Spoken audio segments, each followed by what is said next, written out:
I gave in like always, and she squealed, tossing them into the cart with both hands. We were halfway down the cleaning supplies aisle.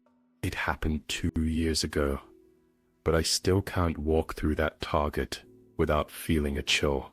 My daughter Emma was 5 at the time, energetic, talkative, and always glued to my side. When we went out that day, we just needed paper towels and cereal.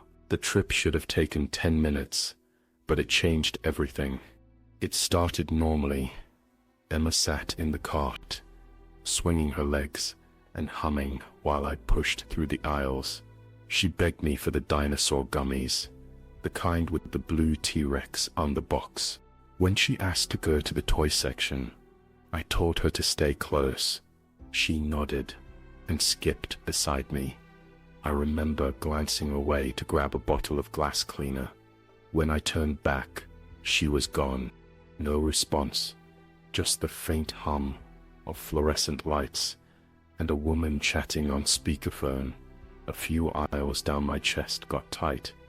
I left the cart and started walking faster, weaving through the aisles, calling louder. I thought I heard a laugh, her laugh from the bedding section, but when I got there, it was 2 teenage girls flipping through sheets.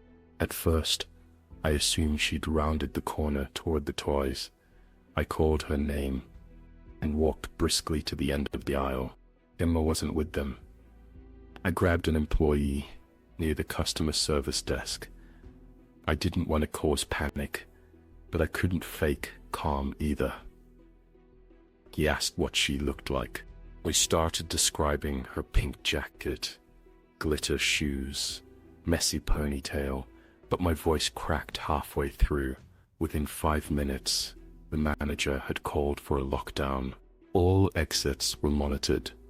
A woman in a red vest asked me to wait near the front while employees searched. I kept pacing back and forth, scanning every shopper that came by. My mind kept repeating the same terrifying thought. Someone had taken her. 30 minutes passed. 30 minutes of waiting, scanning, thinking the worst. Where were you? I asked, trying not to cry. Her face changed slightly. She looked at me, confused, and said something I will never forget. Then, out of nowhere, Emma walked up to the front doors. Like nothing happened. She wasn't crying. She wasn't dirty. She looked like she'd just gone to get a snack. I dropped to my knees and hugged her so tightly she squeaked. She said, "That wasn't you who picked me up." Her voice was steady, not scared, just matter of fact. I stared at her, trying to understand. "What do you mean?" I asked, brushing her hair behind her ear. She looked at the sliding doors and shrugged. "A man like you. Same jacket, but not you," she said. My jacket was navy blue. I remember, because it still had her juice box stain from the car ride over. "Did he say anything to you?" I asked. "He said to follow him." So I did. I felt cold all over. I looked around the store, but everyone had gone back to shopping like nothing happened. Emma tugged on my hand. "He told me not to tell you, but I didn't like how he smelled." That night, I couldn't sleep. I kept checking the front door, the back windows, the garage. Emma was snoring by 9:00 p.m., as if she hadn't been missing for 30 minutes earlier. She used a red crayon for the face. He didn't have eyebrows, she said. Like that was the strangest part. Then she pointed to the jacket. "It had the same zipper as yours, but his arms were longer." That line has never left my head. We left immediately. I didn't even remember grabbing the car keys in the parking lot. I locked the doors. The moment we got in, Emma sat in her booster seat, kicking her feet, like always, like everything was normal. I just stared at her through the mirror at home. I made her draw what he looked like. The manager said corporate had already sent it to the police. Police? I asked why he got quiet. Then he said, because we saw her leave the store with someone. I checked on her 4 times before midnight. Each time she was curled up, peaceful. The next day, I called the store and asked to review security footage. I felt the floor shift under me. "Did you see his face?" I asked. He said the cameras caught him from behind, tall, hooded, same build as me. I asked if they had a copy. They didn't. "The detective will probably contact you," the manager added, but no one ever did. The officer at the desk just looked confused and said, "There's nothing in the system under your name." For a while I tried to convince myself. Emma imagined it. Maybe she wandered off.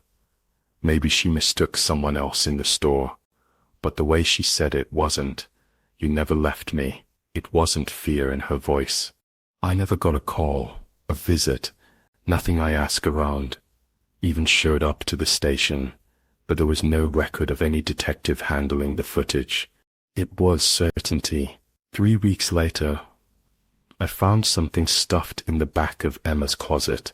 It was a receipt from Target, folded and slightly crumpled. The timestamp matched the day she went missing. But the items listed, I hadn't bought them. I'd find her beside my bed, staring at me silently once I jolted awake, and she was at the doorway whispering. I hadn't even seen them before. It showed a bag of trail mix, a lighter, and a hoodie. I repeatedly reread it, hoping for clarity, but it remained nonsensical. I hadn't paid for that order, and Emma certainly hadn't either. My bank statement confirmed no charge on that day. Emma then began waking up at night, not screaming, just standing. Tall man, no face, always watching something small, usually drawn in pink or yellow. I brought her to a child therapist. I didn't mention the store, just asked her to talk with Emma. After a few sessions, the therapist asked to speak to me alone. She said, "Emma talked about the version of me that isn't nice." That line shook me. He's outside. I checked nothing, just our quiet street, in a flickering street lamp. She grew more distant, not scared, just quiet. Her drawings started changing too. Before they were stick figures and hearts, now they were tall shadows, always the same. The therapist gently suggested I look into any sleepwalking incidents or past trauma, but there was no history, no signs, no incidents until that day. I asked Emma directly once more, "Did the man say anything else before he left you?" She thought a second, then said, "He said he might come back." She'd been asleep. I ran down. The front door was wide open. No sign of Emma. I screamed her name over and over, checked every room, every closet, even the backyard. When I turned back toward the house, she was at the doorway looking up at me. She looked calm again, but her eyes didn't meet mine. "It's okay," she whispered. He just wanted to say goodbye. This time, I didn't know what to say. I picked her up, locked every door, and slept with her in my arms until the sun came up. We moved 2 months later. New house, new city. I took a new job and tried to start over. Emma's drawings went back to normal. No more late nights. But sometimes I wake up and she's staring at me again. This happened last fall, but the memory still plays back clearer than anything else in my life. I live in a small town in Connecticut, where nothing serious ever seems to happen until it does. My son Eli was in 6th grade. We had our morning routine down to the minute. That morning was like every other, silent, still watching. Last week, she crawled into bed with me and said something I haven't told anyone. "He still looks like you, but I can tell the difference now. I haven't slept well since I don't think I ever will again." If you enjoyed this story, be sure to like, share, and subscribe. I made him toast with peanut butter, reminded him to grab his gym clothes, and we were out the door by 7:40. The school was only a 10-minute drive from our house. He was quiet in the car, but he's always been quiet for October. He waved at me once before, slipping inside with the other kids. Nothing felt off. Not yet. I got the call at 10:12 a.m. I was working from home, answering emails when my phone rang with the school's number. The receptionist sounded polite, but confused. "Hi, just checking if Eli's out sick today." I remember watching him walk through the front gate. It was overcast that day, a little colder than usual. He's not marked present. I actually laughed for a second, thinking they'd made a mistake. No, I dropped him off myself. I saw him go in. There was a long pause. Then she said, "Are you sure?" I told her yes. I watched him walk through the front gate. They said they'd check and call me back. 5 minutes passed. Maybe dropped him at a different entrance. But I wasn't wrong. I saw him walk in the school office. Looked calm on the outside. But when I walked in, the receptionist stood up fast. "We're still checking the cameras," she said. I asked if they'd made an announcement or checked. The bathrooms were handling it. Then 10. I started getting uneasy. I called the school back myself. A different woman answered this time, saying someone had already been sent to his homeroom, but the teacher said his desk was empty. I grabbed my keys and drove straight to the school. I couldn't sit there doing nothing. I knew they were probably thinking I was just confused. Eli stepped out with his blue hoodie and backpack, turned a wave, and headed toward the school. I waited for what should have come next, him entering the building. I stood behind the IT guy as he scrubbed through the morning drop-offs. I watched SUV after SUV roll by, kids hopping out and heading through the gate. At 7:50, my car came into frame. There I was, parked at the curb just like I remembered, she said. But she didn't sound confident. A staff member escorted me to the principal's office. I could feel every step echo in that hallway inside. The principal shook my hand and said, "Well, find him." That phrase, "find him," made it feel worse, like something had already gone wrong. They pulled up the front entrance footage first, retracing his steps outside. The gravel crunched under my shoes, and the wind had picked up. It was eerily quiet, considering school was in session. The security guard followed me, but didn't say much. I don't think he knew what to say, but he never appeared again on camera. They rewound and checked other angles. Sidewalks, bike rack, rear lot. Nothing. Eli disappeared between the gate and the front door. It didn't make sense. The footage showed other kids walking straight in, but not him. It was like he vanished mid-step. I walked that same path myself. I checked around the bushes, looked under the steps by the gym, even called Eli's name, which felt ridiculous, but necessary. Nothing stood out except one thing. There was a red sedan that had been idling behind me. When I dropped Eli off, I hadn't thought much of it at the time. No one got out. No honking. Just sat there with the engine running. I mentioned it to the school office before I left. That afternoon I drove to the station and filed a report. The principal met me out back a few minutes later. "We've put the school on alert," she said. "We're searching every wing." I sat on a bench near the playground, watching kids in the distance go about their day. It felt unreal. I kept looking at the road outside the gate, trying to remember every car, every movement from that morning. An officer took down the details and said they'd check surrounding street cameras.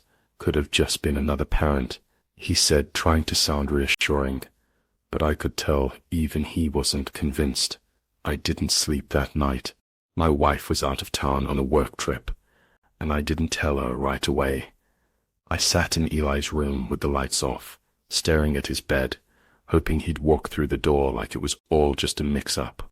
The next morning, I got a call from the school again. Only this time, they said Eli was in class. I nearly dropped the phone. I raced to the school without asking anything. I just wanted to see him with my own eyes. When I got there, the receptionist looked puzzled. When I asked to speak with him, he's in math class. They weren't his shoes. They were the same color. Sure, but they were scuffed in different places. Dirtier, worn differently. I know my kid. I bought those sneakers, and I knew the pair he wore yesterday didn't have a torn seam by the ankle. I stood there stunned. He looked up at me and smiled. I felt relief for a split second, until I noticed the shoes he was wearing. She said, flipping through the attendance. I was led down the hallway, heart racing, mind spinning. Something felt incredibly wrong. The classroom door opened, and there he was sitting at his desk, solving equations like nothing had happened. The teacher asked if everything was all right. I nodded slowly and asked to speak to Eli outside, but someone else helped me get back. My hands were shaking. I brought him home early and tried to talk more, but his answers stayed vague. He followed me without protest, as if he'd been expecting this. I knelt down and asked him plainly, "Where were you yesterday?" He looked at me with a blank expression here. He said, "I went to school." I told him I'd watched footage of him vanishing before the door. His eyes didn't change. He just said, "You left me." When I asked who helped him, he just said he looked like you. I tried to stay calm, but inside I was unraveling. That night, I installed cameras around the house. Every room, every hallway. I needed to know if he'd wander again, or worse, if someone else would come back. I kept the monitor on my nightstand volume maxed around 3:17 a.m. The hallway camera flickered. I sat up and watched as Eli stepped out of his room and walked down the hall. Nothing too strange until I saw a second figure following him. Same height, same clothes, same walk. I ran out of my room, hardened my throat, and turned the corner. But only Eli stood there blinking at me, sleepily. No second figure, no sound, nothing. "Why were you up?" I asked. He yawned and said, "I thought I heard you calling me." I didn't. I never said a word. The next morning I checked the footage again, and the figure behind him was gone. The file corrupted, just static. Every time I look at Eli now, I wonder if I brought back the right one or if he brought something else back with him. And sometimes when he speaks, there's a pause, a tiny flicker where something in his voice feels misaligned.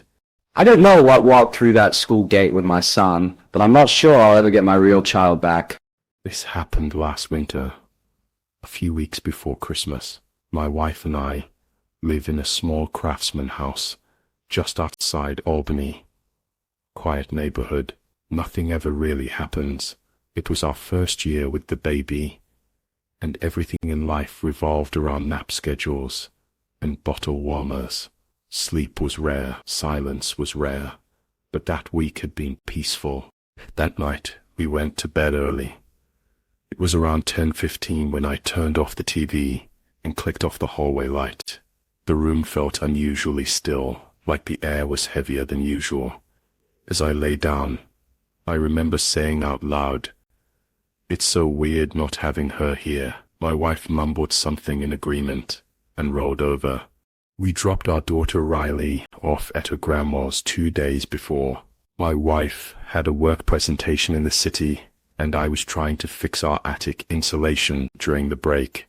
The house felt strange without Riley's little coos and squeals, but also kind of restful still. I kept checking the baby monitor out of habit. It was moving, like someone carrying a crying baby through the hallway outside our room.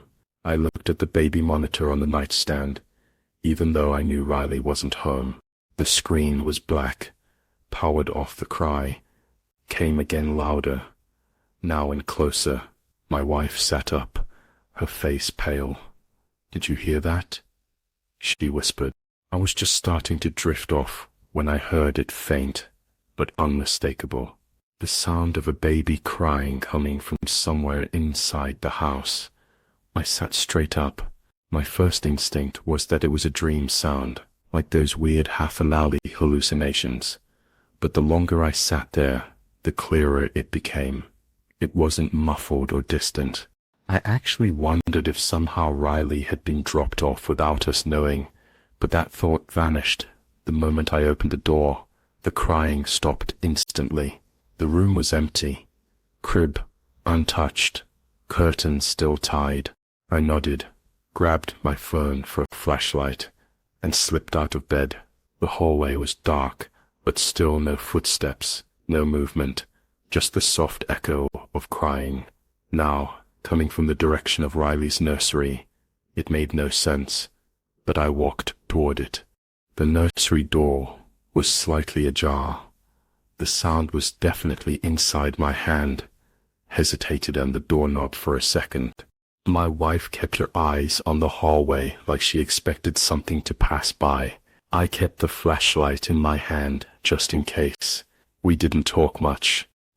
It was like walking into a scene that had just ended, leaving only silence behind.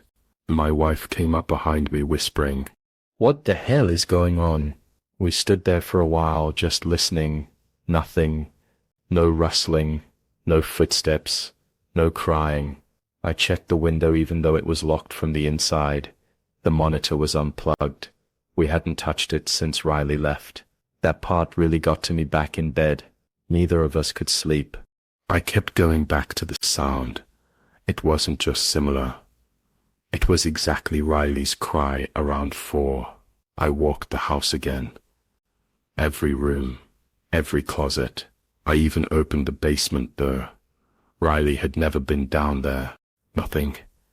No signs of a break-in, no drafty windows. Just that same lingering stillness that didn't belong in our home. The next morning felt unreal. We tried to act normal, cooked dinner, cleaned up, even played music to lighten the mood around 9. I went upstairs to grab my charger and heard something that froze me in place. It was Riley's laugh, soft and quick, coming from the baby monitor speaker. The screen was on this time, but the room looked wrong.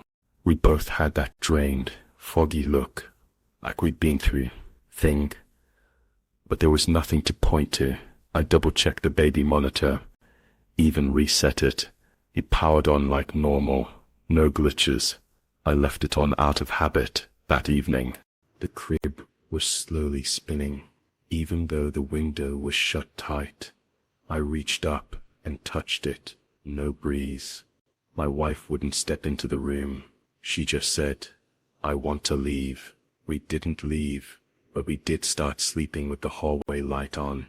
Every night felt heavier, like something unseen was slowly building up. The angle was slightly off, like the camera had been moved just a few inches. Nothing dramatic, just enough that I noticed the crib was still empty. But I swear something moved just out of frame. I leaned closer, squinting at the screen, and whispered for my wife. The laugh didn't come again, but I rewound the last minute of footage on the monitor's app. In the background during the faint static, I heard it again, soft crying, layered under the noise. We checked the nursery again. Still nothing but the mobile above. After that, the crying stopped, but the baby monitor continued to malfunction, displaying static at odd times and turning on independently. On the third night, I awoke to a faint creaking sound, like slow footsteps on the floorboards. My wife was already awake, her gaze fixed on the bedroom doorway. "Don't get up," she whispered. She whispered, barely moving her lips.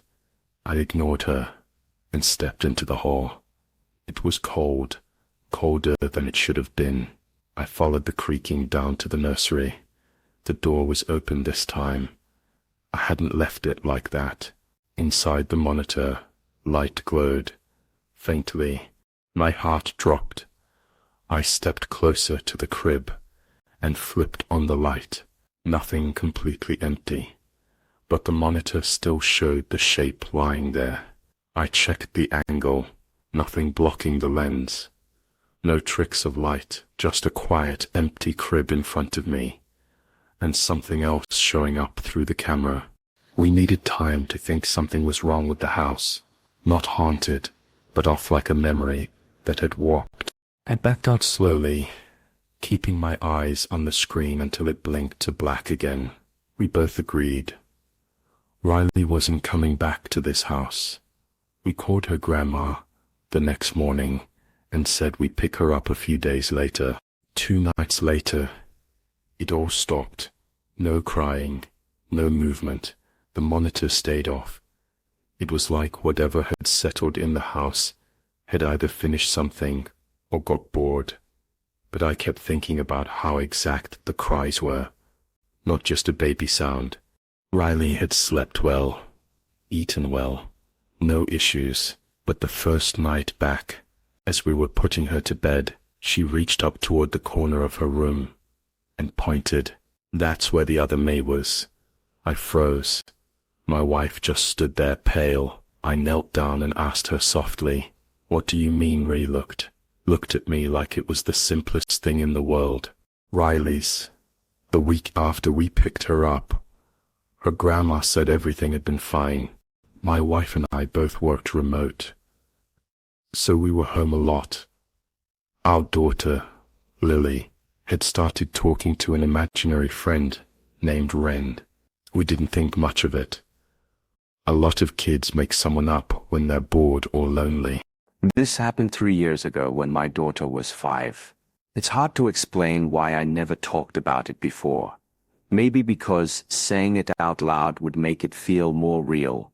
We were living in upstate New York at the time, renting a modest 2-bedroom house near the woods. Quiet neighborhood, decent people, nothing strange. I was here, she said, tapping her chest. But I was also there that night. We unplugged the monitor for good and left. The nursery door shut. Riley sleeps in our room now, and sometimes when the house gets too quiet, I find myself waiting for that sound again. The one that told us something else had learned how to cry like our child. I asked what she meant, and she just shrugged. Rennie says, "Mommy won't be around much longer," but I think she's wrong. That made my stomach turn. I didn't know whether to be creeped out or just concerned about what she was imagining. I told my wife later that night. She brushed it off with a nervous smile. Sometimes she'd set out a second snack or leave space on the couch during movie night. My wife laughed and said, "Ren sounds polite. At least things shifted." The night I came home from a grocery run, I walked in and found Lily sitting at the kitchen table alone, eyes wide and unblinking. When I asked her what she was doing, she said waiting for Mommy to get better. Honestly, we thought it was cute. At first, Lily would sit by the window and whisper. She always spoke in a gentle tone like she was soothing someone younger. I started listening more closely during her conversations. Sometimes she spoke to Ren like a friend, but other times it was more serious, like she was being told things. I once heard her say, "No, she's not scared. She's just sad sometimes. That's all." It got to the point where my wife asked if we should take Lily to a child therapist. The next few days, Lily acted the same. Cheerful, talkative, normal. But every time she mentioned Ren, it was in this offhand, eerie way. Ren says, "Mommy looks tired again today," or Ren wants to know where Mommy keeps the vitamins.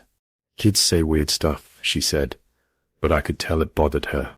She checked her breathing a few times before bed, like she suddenly became aware of her own health. I was halfway on board with the idea, but then late one night, Lily came into our room and stood by my wife's side of the bed. She whispered, "I don't want Ren to take her yet." I sat bolt upright when I heard her say that Lily didn't look frightened, just calm, like she was stating a fact. I asked her what she meant. but she just blinked and said, Rennie says it's soon. I carried her back to bed, trying not to panic. My wife woke up when I came back and asked what was going on. I didn't want to scare her, so I downplayed it, but inside I was rattled. I lay there watching her sleep, wondering if Lily knew something we didn't. The next morning, Lily seemed totally normal. Again, she was laughing at cartoons and asking for waffles. My wife mentioned a lingering headache and some fatigue, but chalked it up to work stress. I wanted to bring it up, but how do you say your daughter's imaginary friend thinks you're going to disappear? Later that day, I caught Lily sitting in her closet, talking in a low voice. I stayed behind with Lily, who asked me casually, if Mommy goes away, will I still go to school?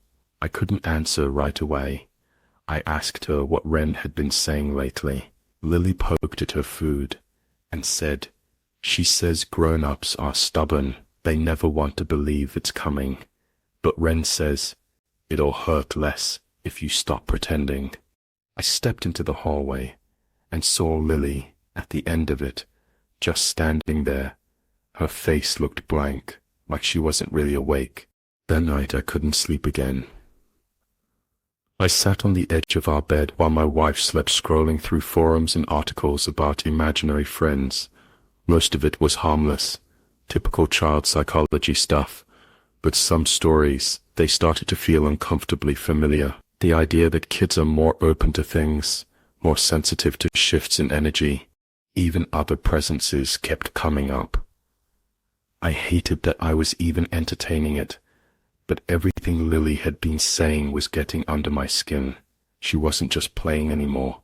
At around 3:30 a.m., I heard the floor creak outside our room. I took Lily by the hand and brought her back to her room. She didn't protest. As I tucked her in, she said softly. She pointed toward our room and whispered, she's not alone in there. I rushed back into our room and flicked on the light. My wife stirred, groaning at the sudden brightness. The room looked exactly how we left it. No movement, no shadows, no sound. Still, I couldn't shake the feeling that something else had just left. Lily was still in the hallway. When I turned back around, I asked her, why did you say that? She looked up at me and said, because Ren was standing right by her. She was whispering in Mommy's ear, but you didn't see her. Ren says, this is the last time I should say good night to her, but I don't want to. Then she turned over and went still. The next morning, everything felt off. My wife looked paler than ever and said she was dizzy. While we were gone, I kept looking at her through the corner of my eye. I was waiting for something to happen, a collapse, a cough, anything, but she just stared out the window distant. She barely said a word. The entire ride, the doctor ran tests and said she was probably dehydrated, maybe overworked, nothing alarming. It showed 3 stick figures, one tall, one medium, and one small. A scribbled black figure hovered above the medium one. My wife read lines swirled around it underneath. Written in shaky letters were the words, still. I didn't feel relieved back home. Lily didn't even look up from her crayons when we returned. She just said she's not gone yet. But Ren says, it's close now. That night, I couldn't take it anymore. I went into Lily's room after she fell asleep and quietly searched her closet. I don't know what I expected to find, but all I found were toys, clothes, and a single crayon drawing I hadn't seen before. Lily stopped talking about Ren altogether, like it had never happened.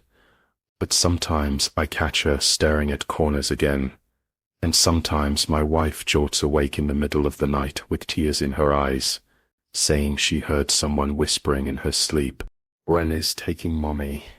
Soon, I sat on her bed for what felt like hours, holding that paper. My wife made it through the next few weeks. She started feeling better. We never speak of Ring anymore, but I still have that drawing in my desk folded between receipts and papers just in case Lily ever says goodbye without reason again.